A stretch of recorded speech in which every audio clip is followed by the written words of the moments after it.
अस्सलामुअलैकुम guys and welcome back to YouTube channel को किसी ने सब्सक्राइब नहीं किया तो सब्सक्राइब कर दे, लाइक कर दे, शेयर कर दे, कमेंट कर दे। मैं हूं हाशिम और उससे पहले यार आपकी अदालत हमने कर लिया हुआ है Pakistani author Tariq Fateh.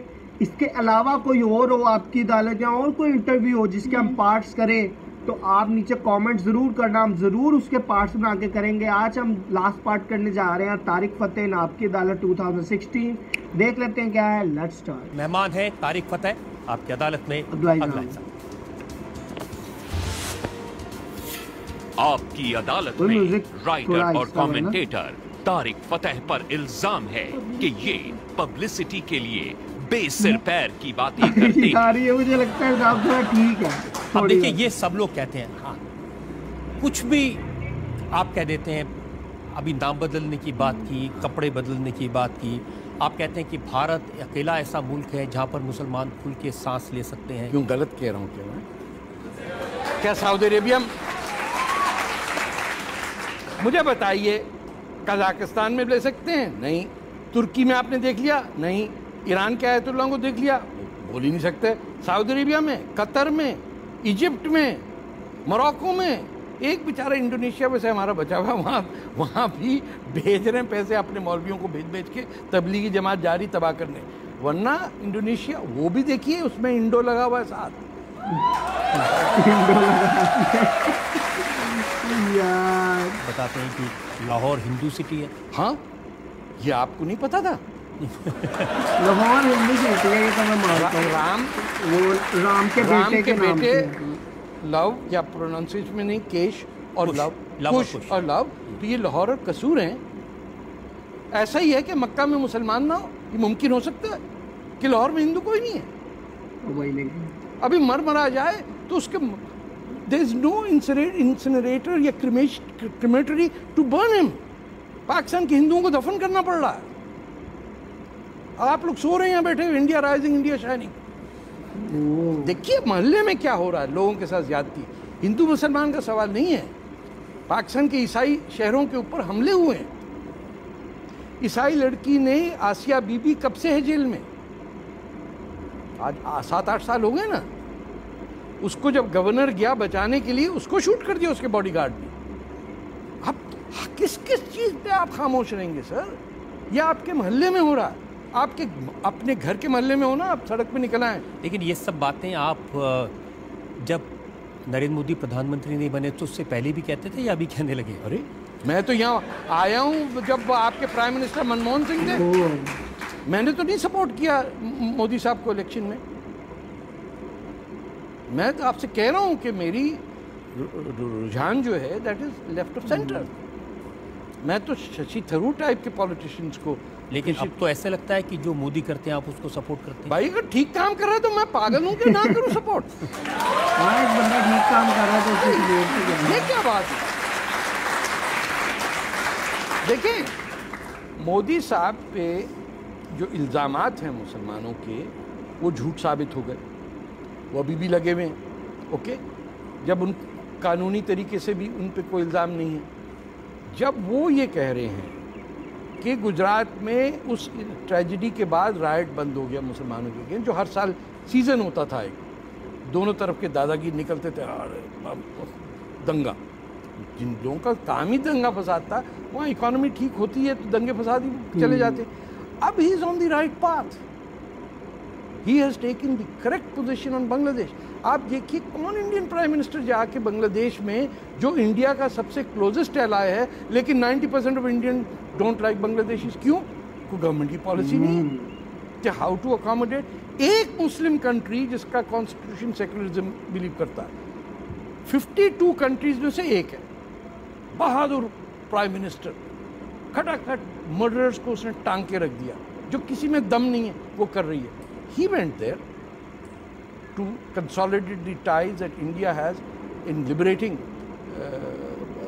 and giving Bangladesh the rightful place in history. He did the right thing. और कितने साल हो गए उनको सर? यहाँ तो कुछ प्राइम मिनिस्टर थे तो 15-20 साल रहे, भी नहीं हुआ। पूरा आपका एजुकेशन सिस्टम तबाह कर दिया क्योंकि आपके बच्चे किसी को हिस्ट्री का नहीं पता। मैं आपके JNU में गया हूँ, post graduate south Asian studies में स्टूडेंट को बलूचिस्तान का नहीं पता था। ये किस टाइप का ग्रेजुएट निकल रहा है? आप JNU के स्टूडेंट्स को ये सरकार देशद्रोही कह दे, उन पर इल्जाम लगा दे, तो ये अच्छी बात है? नहीं, वो गलत बात है। वो कुनैया तो इन्हीं ने बनाया है, बीजेपी ने बनाया। ये तो जब आप पागल हो जाएं और गाय के बेसिस पे पूरी मूवमेंट चलाएंगे तो पागलपना हो जाएगा। बट ये मोदी साहब कर रहे हैं क्या? उनके भाई वो तो बड़ा खेल खेल रहे हैं। देखिए, एक तो टीम नई है, एक ये भी फैक्टर होता है एडजस्ट करने में। और माशाल्लाह आपकी ब्यूरोक्रेसी सर, क्या बात है। हर फाइल के ऊपर 5000 फाइलें, तो एक फाइल निकले पता नहीं 7 आदमी निकलते हैं फाइलों के साथ। आप कोई सरकारी काम करके, आपको पता है वीज़ा इंडिया का लेना कितना मुश्किल है? इसलिए नहीं पता क्योंकि इंडिया का सिटीजन वीज़ा लेता नहीं है। तो उनको क्या पड़ी है कि जो नॉन इंडियन है वो मर जाता है वीज़ा लेते लेते, रोने लग जाता है कि क्या आपको मुश्किल होती है वीज़ा लेने में? मेरा वीज़ा 15-20 दिन रुका रहा साहब। यहाँ तो लोग कहते हैं कि आपको रॉ पैसे देती है, वो आपका वीज़ा करवा देगी। मुझे आज एक टाटा वालों ने दिया है, वो रॉ का कोई नया आया है, वो परफ्यूम। मैं उसको पता नहीं कहाँ, ये जेब में है साहब। मैंने कहा ये आइडेंटिटी कार्ड मैं कहूँगा मेरा रॉ। मैंने हाँ, वो मुंह पे कहते, मैं कहता हूँ हाँ। रोज आता है ट्रक और रुपयों से भरा हुआ, उसमें 2-2 भक्ति साथ आते हैं और बीवी से कहते हैं नरगिस बीवी पैसा आया, गराज खोलो। वो खोलती हैं और वो लेके भर के अंदर डालते मजा कर रहे हैं। तुमको बड़ी पीड़ है, तुम भी रॉ ज्वाइन कर लो। तुम तो वैसे बिकाऊ माल है, पूरा मुल्क तुम्हारा भीख पे चलता है। चीन का पैसा, अमेरिका का पैसा, सऊदी अरब का पैसा, कतर का पैसा, दुबई का पैसा। तो जो फकीर हैं वो दूसरे को तो ना कहें कि यार तू क्यों भीख मांग रहा है। आज जनता चलो सवाल पूछना चाहते हैं। जनता सर, एक तरफ आप बोलते हैं कि मैं एक इंडियन हूँ पाकिस्तान के अंदर, और दूसरी तरफ आप ये भी कहते हैं कि इंडिया में हर मुसलमान को सांस लेने की इजाज़त है। और फिर आप सर इतना कुछ कहते हैं तो आप यहाँ के सिटीजनशिप क्यों नहीं मांगते हैं? भाई ये तूने भी सवाल पूछा, लड़की ने सवाल सही किया। मैं आपको You will not believe it that there is no law to apply for citizenship. वो बरमदार मुक्ति को इंडिया में असाइलम देने का कानून नहीं मिल रहा है इंडिया को। भाई इसको कैसे लेके आए? सिटीजनशिप ये भी हमारी एक, तभी अभी जो नॉन इंडियन को भी अफेक्ट नहीं करता ना, तो इंडियन सब खुश है। लेकिन जो यहाँ पनाह लेने आता है वो कहाँ जाए? वो काठमांडू में बैठा हुआ है, वहाँ पाकिस्तानियों ने इनको पॉइजन किया है इनके खानों में। People who are now getting, Sindhi nationalist are getting medical treatment over here with mercury poisoning done in Kathmandu by ISI। तो आप जिस दिन मुझे रास्ता बता दें, आई विल अप्लाई। मैंने तो प्राइम मिनिस्टर से कहा, वो पूछ रहे थे कि कैंसर कैसे हो। मैंने कहा सर मैं अदनान सामी से बेहतर गाता हूँ, मुझे बताइए, रास्ता बता दीजिए। अच्छा, अदनान सामी को सिटीजनशिप मिली हुई है इंडिया की? मैं आके यहाँ सेटल डाउन भी हो जाऊंगा, मेरे पास 5-6 साल और बाकी है। फ्रंट फुट पे खेलेंगे, 9 नंबर का खिलाड़ी तो मारता है वैसे। आपको ISI से डर नहीं लगता? अब क्या डरेंगे सर, 67 के हो गए, अब डरना क्या? मतलब 25 साल का आदमी हो तो बोले यार बड़े होके डॉक्टर बनना था, साले ISI ने मार दिया। अब मैं क्या बनूंगा? बड़े होके मैं क्या बनूंगा? तो मारना जिसको मार ले। हम भी पंजाबी हैं, ऐसी बात नहीं है, हम असली पंजाबी। आप सर अभी आपने बोला कि आप अदनान सामी से बेहतर गाते हो। सर प्लीज 2 लाइन सुना दीजिए।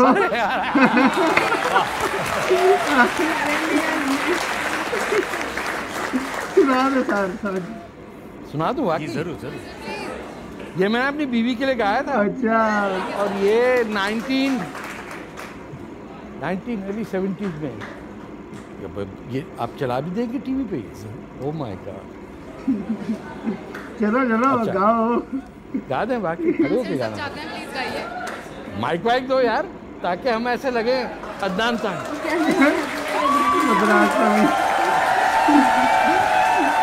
अच्छा, और साथ में गाएंगे आप लोग? हाँ काट दिया।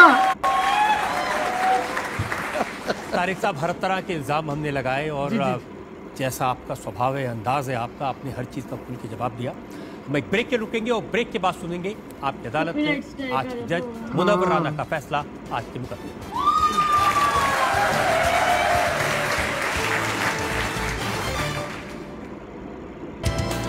Welcome back.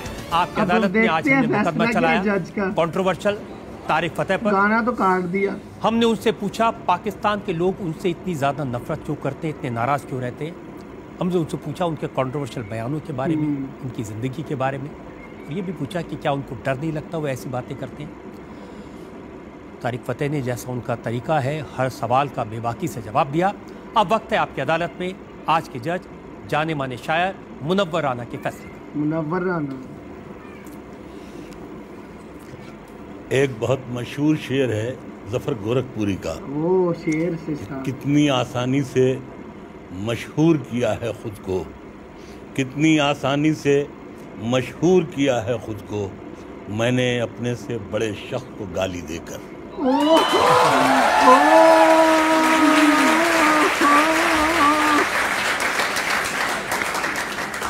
जज जज ही होता है। ये अदालत है, जहांगीर का दरबार नहीं। बहुत अच्छी बहस करते हैं, कहानी को खूबसूरत मोड़ देते हैं, किरदारों के साथ इंसाफ भी करते हैं, लेकिन कहानी को इतने कड़वे कलम से लिखते हैं कि कागज का मुंह खराब हो जाता है। ओह यार, जज जज लेवल कर गया। जज आई लव यू। संजीदगी से अचानक हंसी की तरफ आ जाते हैं। आपकी अदालत से ज्यादा आपको लाफ्टर शो में शरीक होना चाहिए। यार लव यू।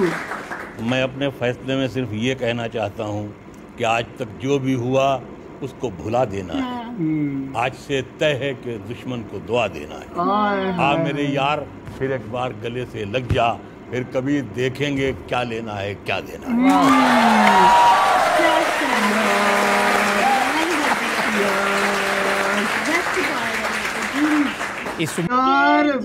यार सलूट है, सलूट भाई मेरे।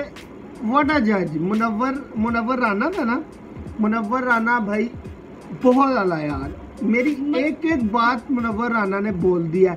मैंने बोला कि मैंने बोला हाँ, हमारी जो हमने जो बात बोलनी थी वो मुनव्वर राना ने बोल दी। उन्होंने हर चीज मैंने कहा स्टैंड अप कॉमेडी करनी चाहिए इनको। उन्होंने कहा आपको लाफ्टर शो में होना चाहिए। उन्होंने कहा कि हर चीज को स्टोरी बहुत अच्छे तरीके से लिखते हैं, अच्छे तरीके से किरदारों के साथ इंसाफ करते हैं, लेकिन जो कलम पे आप अल्फाज लिखते हैं कि जो सफ़ा है वो भी नफरत काला हो जाए। ये बात भी हमने कहा है कि बंदा करता है क्रिटिसिज्म, लेकिन जिस तरह से करता है और जिस अल्फाज में करते हैं कि वो वाकई कलम काली हो जाए। जिस तरह से उनमें वो एक नफरत जिसको कहते हैं ना आती है नज़र के, लाइक वो एक चीज़ आती है, वो जज ने भी फील की। और व्हाट अ जज। तारिक फतेह भी, इन्होंने भी कुछ बातें मुझे लगता है जो बेबाकी से की वो अच्छी की। और जैसा कि इन्होंने कहा कि नरेंद्र मोदी का कहा कि हाँ, अगर वो एक बंदा काम अच्छा कर रहा है तो अप्रिशिएट करना चाहिए उसको। ये नहीं है कि जी अगर वो हिंदू आरएसएस इस तरह का वो यार बड़े प्रोपेगेंडाज हो जाते हैं। सवाल सोचा था कि अगर इनको इतना ही मतलब कि इंडिया से मतलब है सारा तो इंडिया हाँ सिटीजनशिप। वो लड़की ने वो सही सवाल उनसे पूछा कि आप, लेकिन जब मुझे लगता है 2016 में था तब सीएए नहीं आया था, सिटीजनशिप अमेंडमेंट एक्ट के, जिसकी वजह से सिटीजनशिप मिलती। तो वो कह नहीं रहे थे कि कोई तरीका ही नहीं है सिटीजनशिप के लिए अप्लाई करने का, लोग ऐसे ही फिर रहे हैं। अब आई थिंक सो है, क्योंकि वो आया था कि जिसकी वजह से कि अगर जो इलीगल तरीके से लोग आए हुए हैं और यहाँ पे बस रहे हैं इंडिया में, तो उनको वापस भेजना और सिटीजनशिप का कोई सीन था। तो ये थी पूरी। वो अदनान समी के पीछे भी बहुत पड़े हुए थे कि भाई, अदनान समी के पीछे पूरा पड़े हुए थे कि मैं अदनान समी से अच्छा गाता हूँ, मुझे अदनान समी ने सिटीजनशिप ले ली है। मुझे हाँ अदनान समी को मिल गई हुई है, अदनान समी को दी थी आई थिंक सिटीजनशिप। इंडिया में ही रह रहे हैं हमारे दिन, पाकिस्तान में नहीं आते वो तभी इंडिया में उनको कहते हैं कि पाकिस्तानी एजेंट है हमारा इंडिया में। तो ये शुगर मीम्स की वजह से, असल में नहीं है, मीम्स की वजह से कहते हैं कि पाकिस्तानी एजेंट है इंडिया में हमारा। जो उनका बेटा यहाँ पे है नुमान समी, यहाँ पे गाने गाता है बड़े ज़बरदस्त। बाकी हम मिलते हैं नेक्स्ट वीडियो में, तब तक अपना ख्याल रखें, चैनल को सब्सक्राइब कर देना और पार्ट भी बताना हम करेंगे आपकी अदालत। मिलते हैं नेक्स्ट वीडियो में 1 2 3।